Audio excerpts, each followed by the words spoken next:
오늘 리히트 두 번째 영혼의 리히트라는 주제로 우리가 함께 말씀을 나누기를 원합니다. 각각 이 성경에 좋아하는 인물들이 다르겠지만 저는 다윗을 참 좋아합니다. 하나님을 누구보다 뜨겁게 사랑했던 사람이고 하나님을 향한 그 중심이 살아있던 사람, 열정이 가장 뜨거웠던 사람 중에 한 사람이기 때문이라는 거죠. 무엇보다 어린 시절 제가 만났던 이 다윗과 골리앗의 이야기는 어린 저의 마음을 뒤흔들기에 너무나 충분했습니다. 작은 다윗이 정말 큰 골리앗을 물맷돌 하나로 쓰러뜨리는 그 모습은 들을 때마다 흥분도 했고 또 읽을 때마다 저의 마음을 이렇게 뒤흔들어 놨다라는 거죠. 또 다윗은 하나님을 온전하게 예배하는 예배자였습니다. 왕임에도 불구하고 왕의 체면이고 뭐고 하나님의 법궤가 예루살렘 성으로 들어올 때에 너무 기뻐서 춤을 추는 거예요. 그런데 너무 몸을 심하게 흔들었나 봐요. 그래서 바지가 내려가는 줄도 모르고 그렇게 하나님을 온 몸과 마음을 다해 찬양했던 예배자가 바로 다윗이었죠. 또 특별한 영성도 가지고 있었습니다. 다윗이 수금을 연주할 때 사울에게 붙어 있었던 그 악한 영이 떠나가게 되는 놀라운 역사가 일어났다라는 것이에요. 자, 그런데 이런 다윗의 삶 가운데에 위기가 찾아오게 됩니다. 인생의 고점을 달리고 있을 때 상한가, 따상, 삼상 계속 상한가를 치고 있을 때에 어느 날 왕궁을 거닐다가 목욕하는 밧세바라는 여인을 보게 됩니다. 그리고 다윗이 그 여인을 마음에 품어요. 그리고 그 여인을 간음하게 되죠. 내가 간음했다라는 그 사실이 들킬까 봐 그의 남편이었던 우리아를 정말 충신이었거든요. 그런 사람이 또 없습니다. 그런데 충신 중에 충신이었던 그 우리아를 전쟁터에 내보내서 잔인하게 죽게 만든다라는 거예요. 자, 그런데 아무 일 없다는 듯이 다윗은 전혀 죄책감을 느끼지 못하고 왕으로 그냥 그렇게 똑같은 일상을 누리면서 살아갑니다. 나단 선지자가 너가 바로 그 사람이다라고 다윗을 책망할 때까지 1년이라는 시간이 걸렸는데 그 1년 동안 다윗은 속은 시커멓게 썩어 들어가고 있었고 악취가 나고 그 안에 거짓과 불의와 간음과 음란함과 그 살인과 시기와 탐심과 모든 더러운 것들이 가득 차 있었음에도 불구하고 왕으로서 백성들의 칭송을 한 몸에 받으며 살아가고 있었고요. 예배자로서 날마다 살찐 송아지를 잡아서 하나님께 번제를 드리는 예배자로 하나님을 예배했다라는 것이에요. 자, 그런데 그의 영혼이 점점점 피폐해져 갔습니다. 아마 이 자리에 나올 때에 그런 분들 분명히 계실 겁니다. 기쁨이 없는 거예요. 예배당에 나오는데. 그 기쁨이 없는 이유를 자꾸만 다른 데서 찾는 사람들이 많습니다. 자, 다윗이 무너진 자신의 심령을 하나님 앞에 이렇게 고백해요. 우리 시편 32편 3절과 4절 말씀 함께 한번 읽어보도록 하죠. 한 목소리로 읽겠습니다. 시작. 내가 입을 열지 아니할 때에 종일 신음함으로 내 뼈가 쇠하였도다. 주의 손이 주야로 나를 누르시오니 내 진액이 빠져서 여름 가뭄에 마름같이 되었나이다. 자, 오늘 본문 말씀은 나단 선지자의 책망으로 인해서 자신의 추악한 실상을 바로 보게 된 다윗이 하나님, 내 영혼이 다시 리히트, 뜨겁게 되기를 원합니다 라고 하나님께 요청하는 다윗의 영적 리모델링 청원서라고 볼 수가 있습니다. 오늘 말씀을 통해서 차가워진 여러분들의 심령이 다시 뜨거워지게 되는 그런 은혜가 함께 계시기를 주님의 이름으로 간절히 축원합니다. 자, 다윗은 완전히 더러워진 자신의 마음을 하나님께 보여드리면서 하나님께 이렇게 요청하고 있습니다. 자, 오늘 본문 시편 51편 10절 말씀 함께 한번 읽어보죠. 함께 읽습니다. 시작. 하나님이여 내 속에 정한 마음을 창조하시고. 자, 여기 말하는 창조라는 이 단어는 히브리어로 바라라고 읽고 발음합니다. 한번 저를 따라합니다. 바라. 쉽죠? 바라. 이 바라라는 이 원어의 뜻은 무에서 유를 창조하다라는 뜻을 가지고 있어요.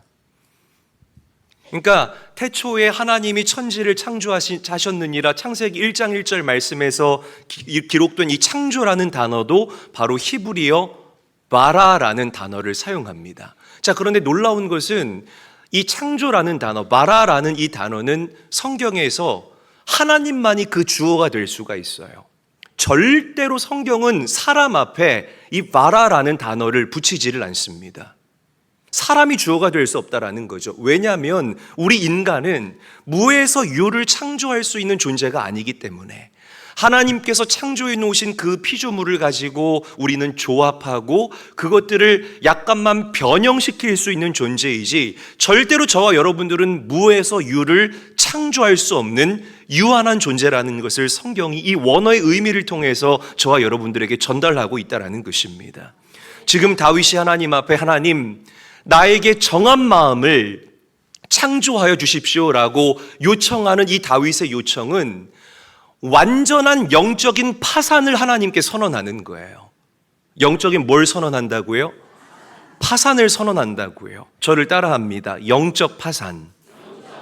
다시 한번 따라합니다. 영적 파산. 하나님, 찢어진 내 마음을 보수하여 주십시오.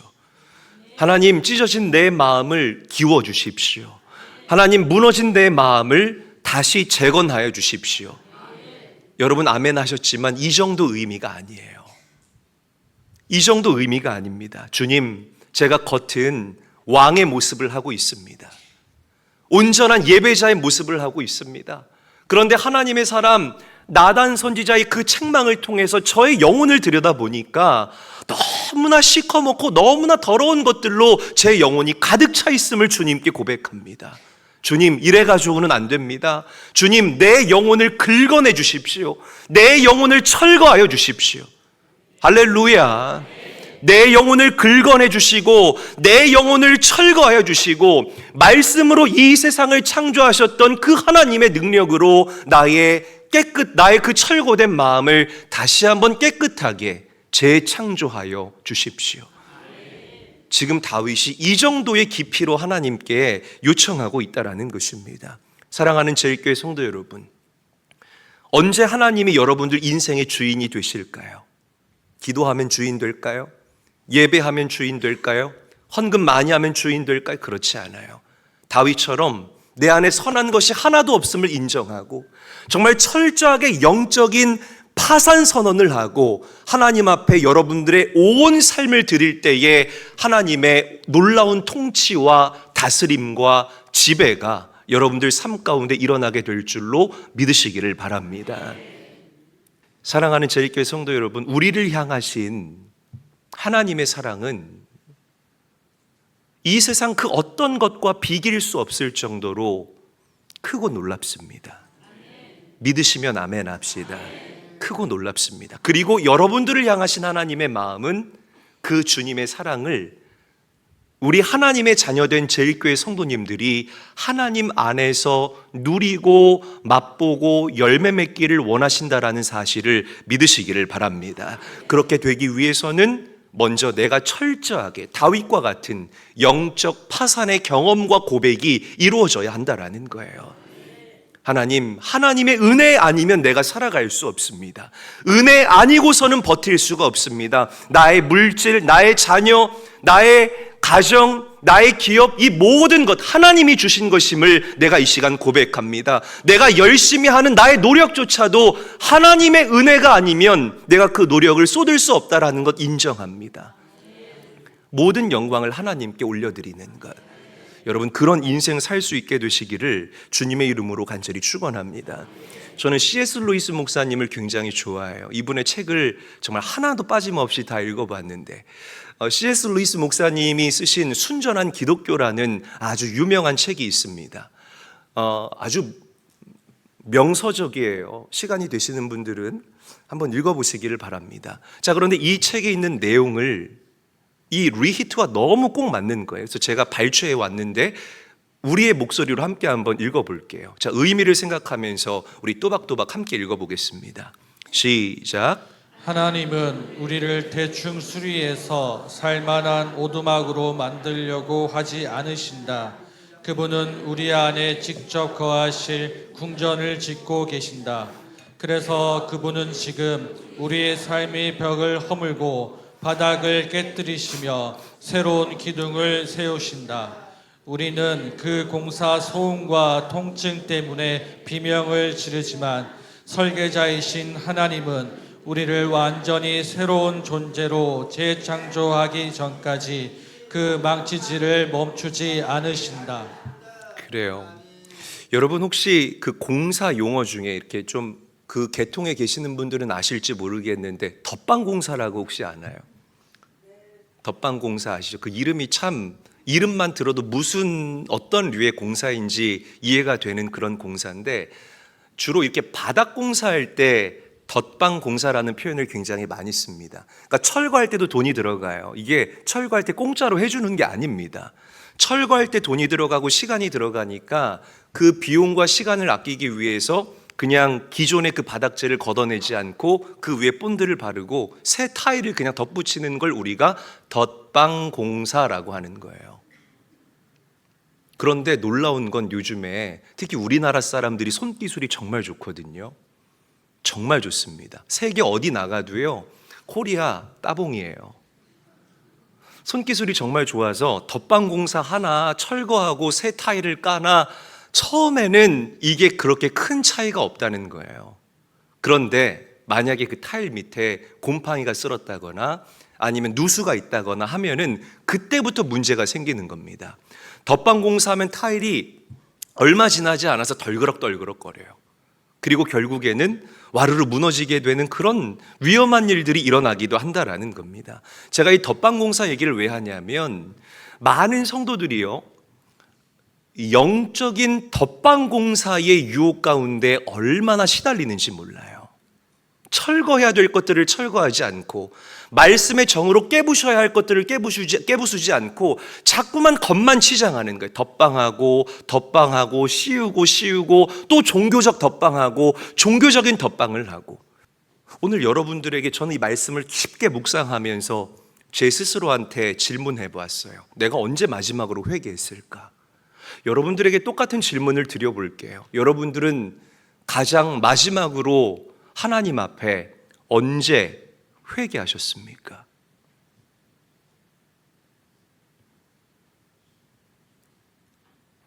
종교적인 사람들은 회개하지 않고 자신의 의로운 행실이라는 그 그림자 뒤로 자꾸만 숨어 들어갑니다.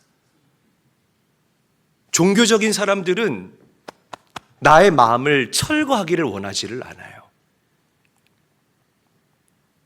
왜? 내 자아가 깨지고 철거하게 되면 그동안 내가 쥐고 왔던 나의 주도권을 누구에게 빼앗기기 때문에 하나님께 빼앗긴다. 이렇게 생각을 한다라는 거예요.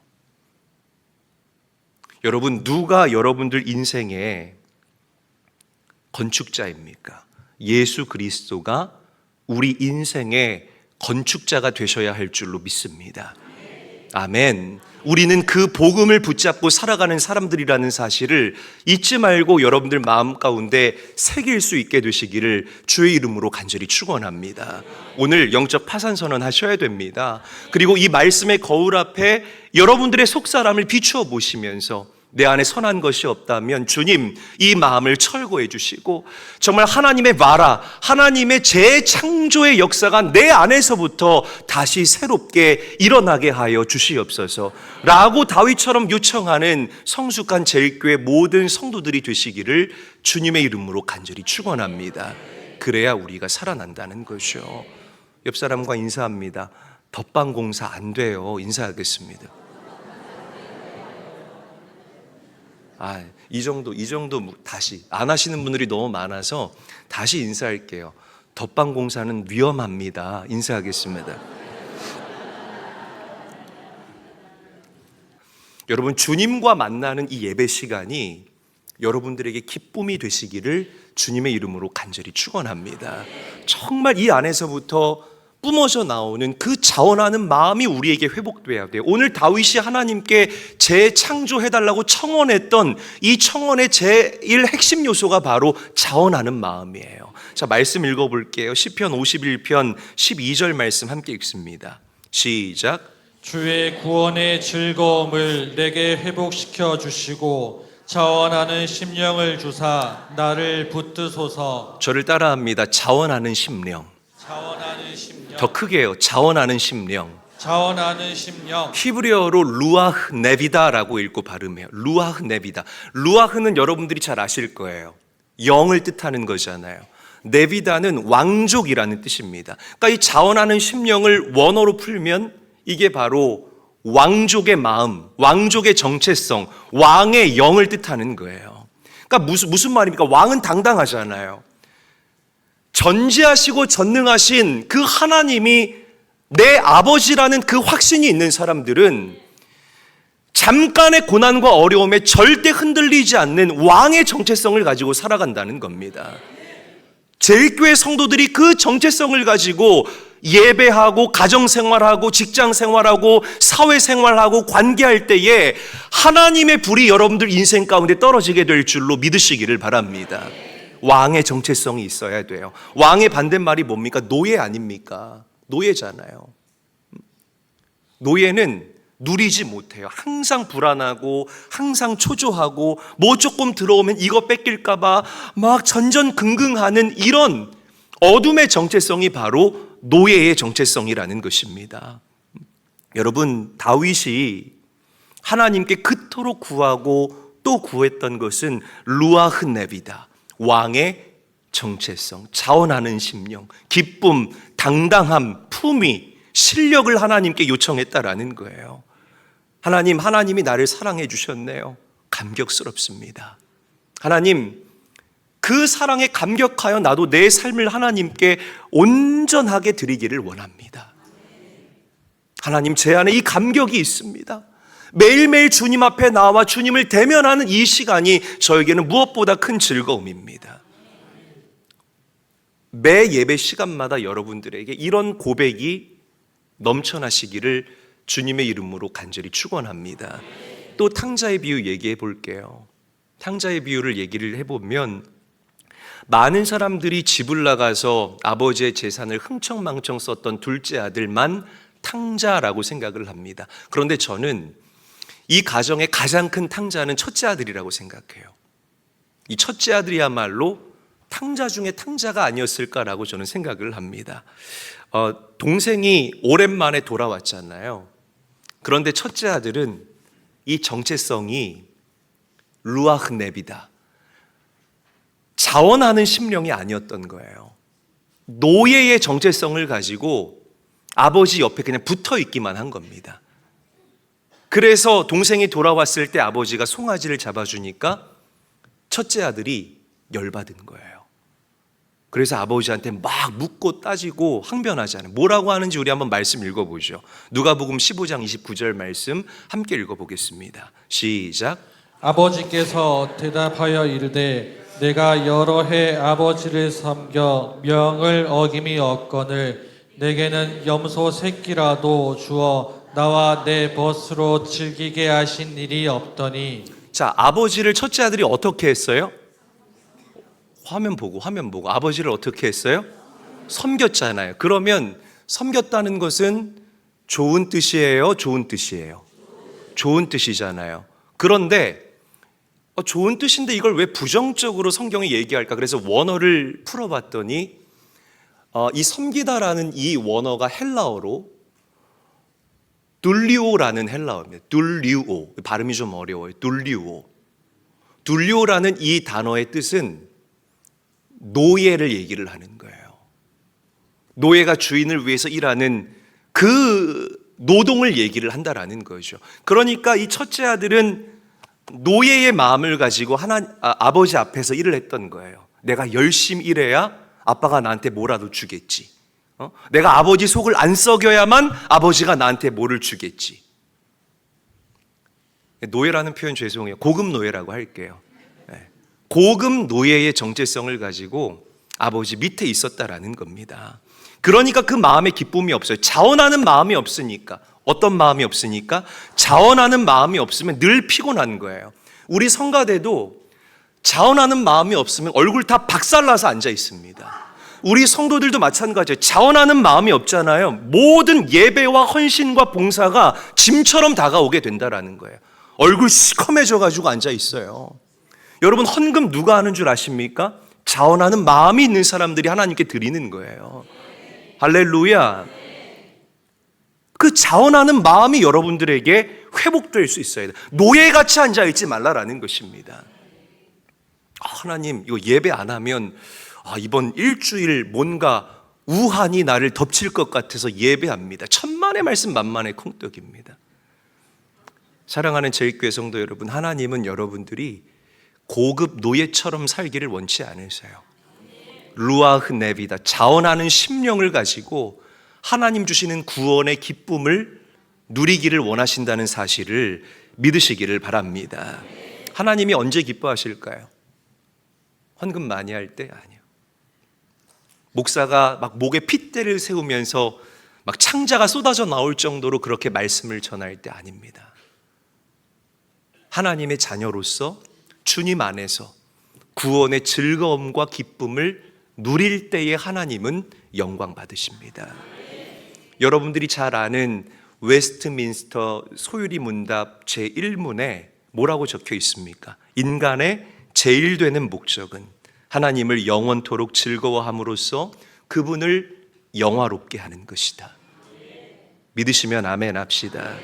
하나님은 우리가 그분 안에서 기뻐할 때, 무언가 하려고 하지 마시고요, 그분 안에서 기뻐할 때에, 자원하는 마음을 가지고 그분 안에서 즐길 때에 하나님이 덩달아 기뻐하신다는 사실을 믿으시기를 바랍니다. 첫째 아들처럼 주님, 제가요 30년 동안, 30년 중에서 20년은 장로였고요, 제가 교육부에서도 10년 있었고, 또 차량부에서 한 3년 있었고, 또 기획부에서 한 2년 있었는데 시급 좀 정산해 주시죠. 제가 계산해 보니까 하나님, 하나님, 저 영주권도 포기하고요, 저 그 많은 어떤 좋은 거, 세상 좋은 거 다 포기했으니까 제가 지금 가치로 환산하니까 90억쯤 되는데 저기 용산에 그 한남 그것 좀 하나님 저 좀 주세요. 정산이 노예들이나 하는 짓이라는 거예요. 오늘 좀 워딩이 강해서 죄송합니다. 노예들이나 하는 짓이라는 것입니다. 여러분, 은도 하나님의 것이고 금도 하나님의 것입니다. 하나님이 일손이 부족해서 저와 여러분들을 부르시고 저와 여러분들을 굳이 사용하시는 게 아니에요. 오늘 우리에게 원하시는 하나님의 마음은 하나님이 잘 차려놓으신 이 구원의 식탁에서 함께 살찐 송아지를 뜯으면서, 주님 오늘은 우대갈비네요, 주님 오늘은 안창살과 살치살이 있네요, 제가 먹고 싶은 거 지금 다 얘기하는 겁니다, 새우살도 있네요. 그렇게 함께 이 믿음의 식탁 위에서 하나님을 즐거워하기를 하나님께서는 원하신다라는 사실을, 그 주님의 마음이 여러분들에게 부어지기를 예수님의 이름으로 간절히 축원합니다. 사랑하면 자원하는 마음이 생겨요. 여러분, 예배 나와야 되기 때문에 나오지 마시고, 안 나오면 전도사님들이 전화하니까 나오지 마시고, 내가 하나님을 사랑하기 때문에, 그분이 나를 구원해 주셨기 때문에, 내 안에 자원하는 마음이 넘쳐 나오기 때문에 예배당 문을 부술 정도의 그 기세를 가지고 주님 앞으로 달려 나오는 여러분들의 인생과 믿음의 삶이 될 수 있기를 주님의 이름으로 간절히 축원합니다. 말씀 맺을게요. 영적 덧방 안 돼요. 덧방 절대 안 됩니다. 일반 공사는, 우리 인테리어 하시는 분들 있다면 죄송합니다. 덧방 공사 많이들 하시는 거 알고 있는데 죄송합니다. 그러나 영적으로 덧방은 절대 안 되고, 오늘 예배를 통해서 완전한 파산 선언을 하시고 하나님께서 여러분들 안에 그 자원하는 심령을 회복시키실 때 하나님을 향한 우리 마음과 열정이 다시 뜨겁게 리히트되는 놀라운 역사와 은혜가 우리와 함께하게 될 줄로 저는 분명하게 믿습니다. 그 은혜를 살아내시기를 주님의 이름으로 간절히 축원합니다.